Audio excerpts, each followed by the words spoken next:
Olá, tudo bem? Sou André Costa e nesse vídeo nós vamos falar um pouquinho sobre inteligência emocional. Antes de falar sobre inteligência emocional, deixa eu dar um pitacozinho para você sobre neurociência. O que é a neurociência? É a ciência que estuda o cérebro, estuda como que as conexões neurais são feitas, como que elas são formadas e quais os resultados, os benefícios, os malefícios que acontecem nas conexões neurais. Então, primeiro, para a gente poder entender, vamos falar sobre o processo de aprendizagem. O que é um processo de aprendizagem na visão da neurociência? Um processo de aprendizagem é quando há uma conexão, uma ligação neural. Quando aquela ligação, conexão neural ela é reforçada, ela cria uma coisa que nós chamamos de automatismo. Vamos pegar um exemplo de dirigir um carro, né? Quando você vai dirigir um carro, você não tem muita consciência de como funciona um carro, o hábito de dirigir. Durante o processo de aprendizagem, você olha para o freio, você olha para a alavanca, você olha para a embreagem, você olha para a direção, para depois você olhar para onde é que você está indo. Quando você aprende a dirigir o carro, você faz isso de forma tão automática que você consegue às vezes falar no celular, você consegue mandar mensagem, você consegue responder alguma coisa ou conversar com alguém que está dentro do carro. E prestar atenção, inclusive, em coisas que acontecem no meio, enquanto você está andando com o carro, você presta atenção em alguns veículos, pessoas passando, lojas e alguma coisa mais. Só que você faz tudo isso durante o processo de dirigir. Você está dirigindo. Automaticamente você pisa na embreagem, pisa no freio, passa a marcha, reduz o carro, dá seta, vira, entra, desvira, estaciona. Você faz um processo automático. O que aconteceu? O processo de aprendizagem, ele construiu um caminho neural na sua mente, onde essas ligações neurais, elas formaram o quê? Elas formaram conexões. Então, aquele aprendizado é gerado por conexão. O que é um desaprendizado? O que é desaprender? Desaprender é uma quebra daquela conexão, né? Ou seja, aquele caminho formado, se ele não for reforçado, se ele não for vivenciado, se ele não for trajetado algumas vezes, aquela conexão acaba se perdendo. E por que o seu cérebro faz isso? Porque há uma limitação, obviamente, no cérebro. Claro, bilhões e bilhões de conexões neurais, mas há uma limitação. Então ele tem que vagar um espaço para dar espaço para um novo aprendizado, para alguma coisa acontecer. Então, normalmente, aquilo que não está sendo utilizado é o quê? Descartado, né? Para quem é de tecnologia, eu vou explicar até para quem não vai entender, né? A tecnologia Java, né? Java é uma tecnologia que implementa uma máquina virtual, onde você vai ter uma linguagem de programação para aquela máquina virtual. Aquela linguagem de programação vai fazer com que aquela máquina virtual tenha alguns tipos de respostas, né? E dentro do ambiente Java existe um recurso chamado Garbage Collector, ou seja, coletor de lixo. O que é um coletor de lixo? Tudo aquilo que não está sendo muito utilizado, ele simplesmente ele coloca em quarentena para ver se você vai usar mesmo durante o tempo. Se você não for usar, ele descarta aquilo, né? Então, às vezes até no teu próprio smartphone deve ter algum recurso que ele vai sugerir uma limpeza, né? Ou seja, aqueles aplicativos que você raramente usa ou que você instalou e nunca usou, usou uma vez e nunca mais usou de novo. Vai sugerir que você esvazie, tá? A nossa mente funciona da mesma forma, na verdade foi inspirado na nossa mente, né?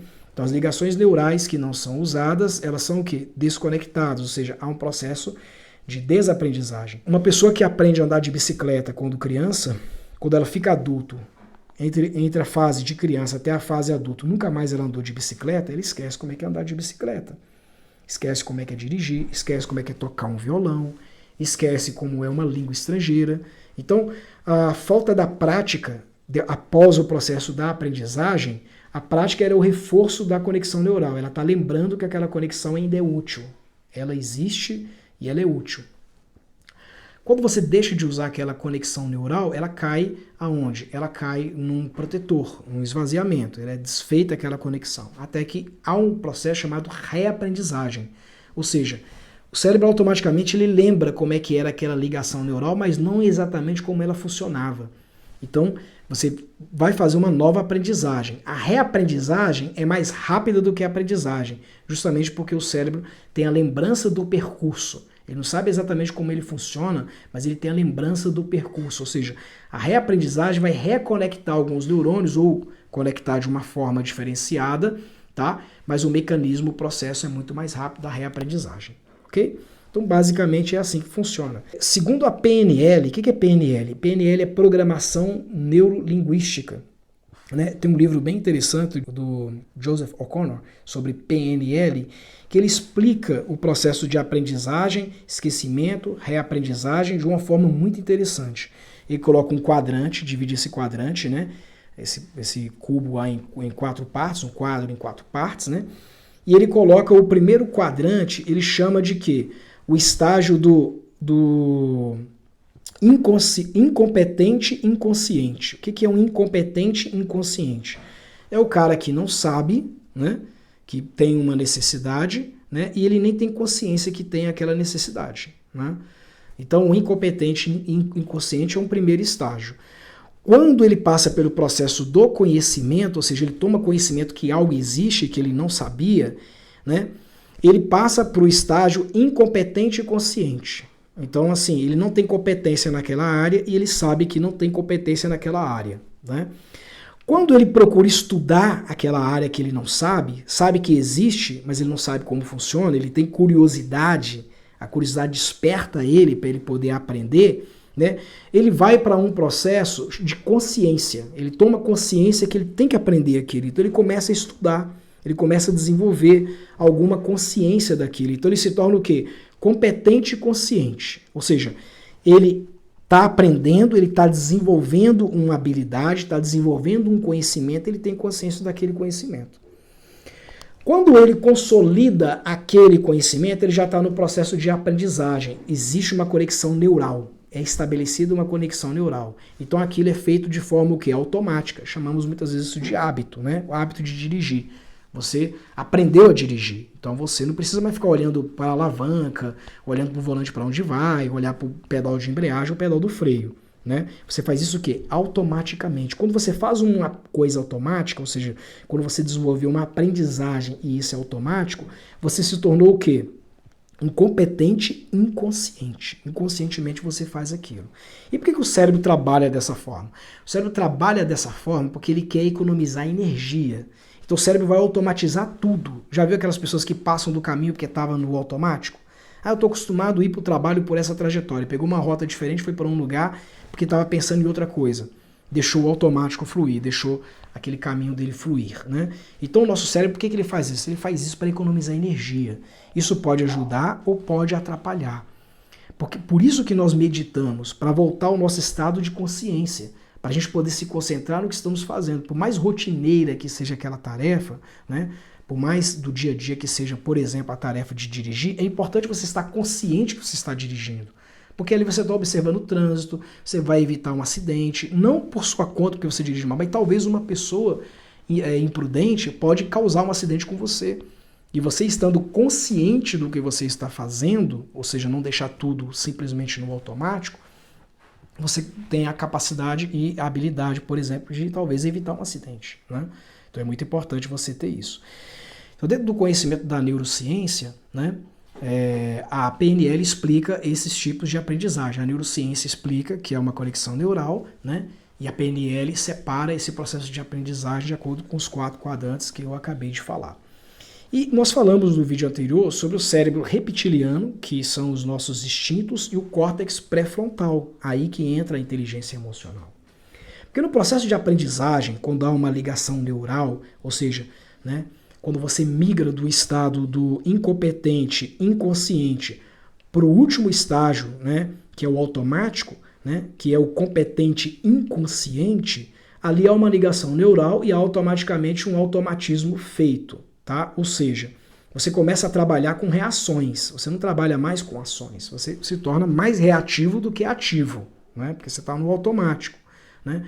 E onde que o estado de consciência gera, né? Que é a proposta da inteligência emocional?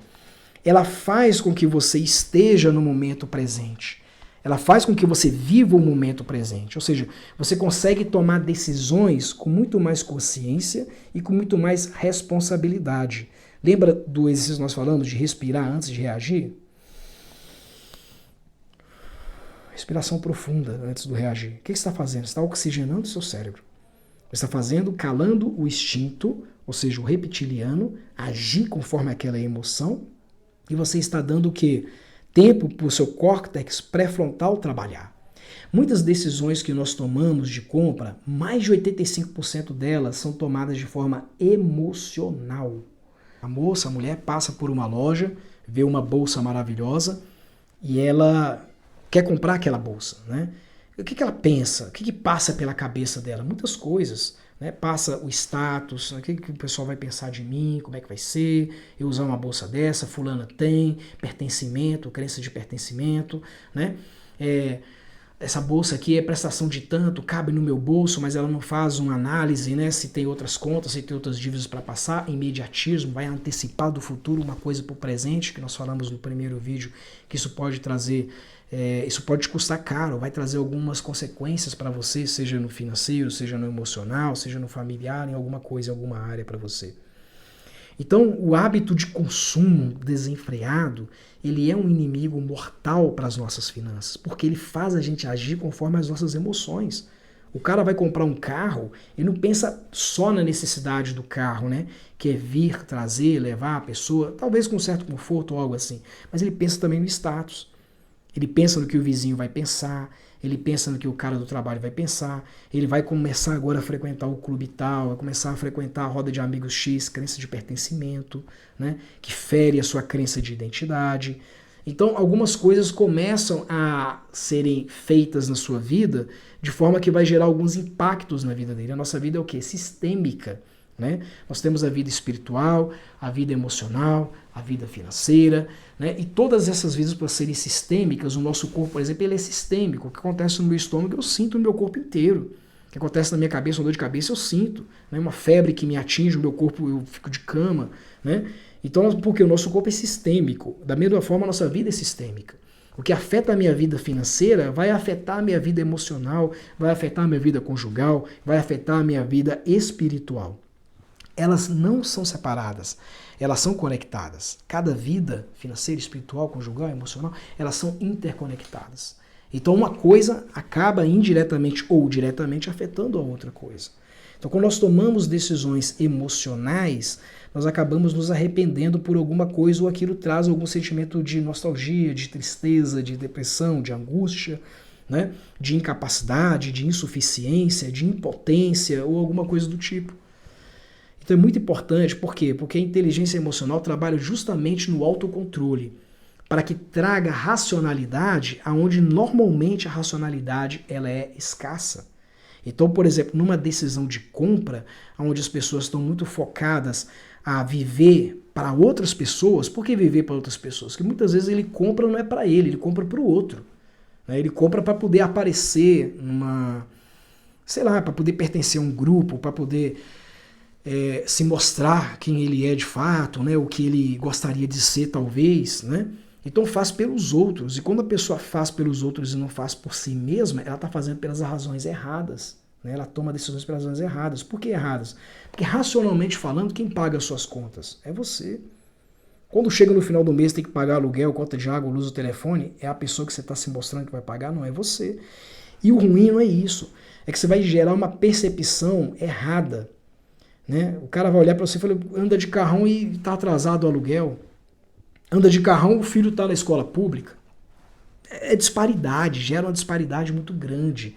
As pessoas vão começar a olhar para você, achar que você tem dinheiro e vão te cobrar por isso. E você não sabe lidar com dinheiro e não sabe lidar como uma pessoa que tem dinheiro. Porque simplesmente você não tem dinheiro.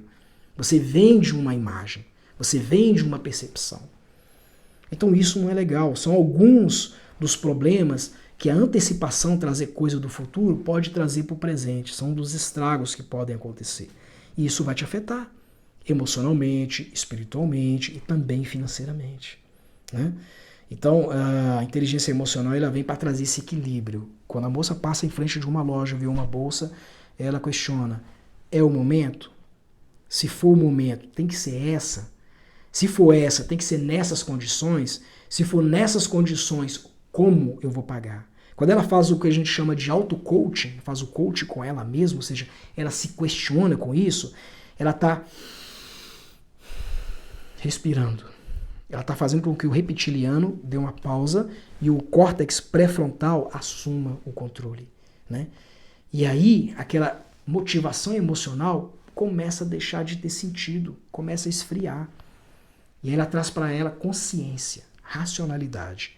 Né? Quando o cara vai comprar um carro, ele pergunta, tem que ser esse carro? Tem que ser nessas condições? Tem que ser desse jeito, dessa concessionária, dessa marca? O que eu vou fazer? Onde ele vai me levar? Quanto custa o IPVA, o seguro desse carro? Quando ele faz o auto-coaching com ele traz para ele racionalidade, ele traz para ele consciência do que ele vai fazer e como ele vai fazer aquilo. Então é muito importante. A inteligência emocional ele é fundamental, sim, na construção de uma vida estável financeira. Porque você vai conseguir trazer racionalidade para suas decisões e vai conseguir tomar as melhores decisões, né? Às vezes, nós nos deparamos com situações em nossa vida, né, que a gente fica muito triste por não ter os resultados que a gente queria, e a gente quer se dar presente, né? Quer se merecer. Ah, eu vou comprar esse telefone porque eu mereço, eu vou comprar aquilo porque eu mereço, mas o impacto que isso vai trazer na nossa vida. Então, eu não estou dizendo para você viver nas suas limitações. Eu estou dizendo para você se inspirar nas limitações e definir metas. E a partir daí você construir habilidades e ferramentas que vão te proporcionar chegar na sua meta. Ok? Por isso que nós falamos da teoria do cubinho e do cubão dentro da nossa metodologia dos budgets. Né? Eu falo um pouquinho sobre essa teoria que é muito importante. Ela vai te ajudar a você conciliar renda com gastos. Né? Isso vai te fazer com que você saia das dívidas. É uma ferramenta poderosa, focada só em sair das dívidas. Tá claro? Então a inteligência emocional ela serve para isso, para trazer para você sobriedade, dar para você espaço e tempo para você poder usar a sua racionalidade e a partir daí você tomar as decisões com consciência, saber exatamente o que está fazendo, como fazer e onde você vai atingir, ok? No próximo vídeo nós vamos falar sobre essencialismo e minimalismo, né? Como que o essencialismo e o minimalismo eles vão agir a favor da gente poder atingir a nosso crescimento espiritual, o crescimento sustentável financeiro e o nosso crescimento emocional. Como isso vai agregar na nossa vida e como isso vai ser um facilitador para que as nossas metas estabelecidas sejam atingidas e como isso pode potencializar as construções das nossas ferramentas e habilidades para a gente poder atingir a meta que a gente estabeleceu, ok? Beijo no coração, sou André Costa e eu te vejo no próximo vídeo.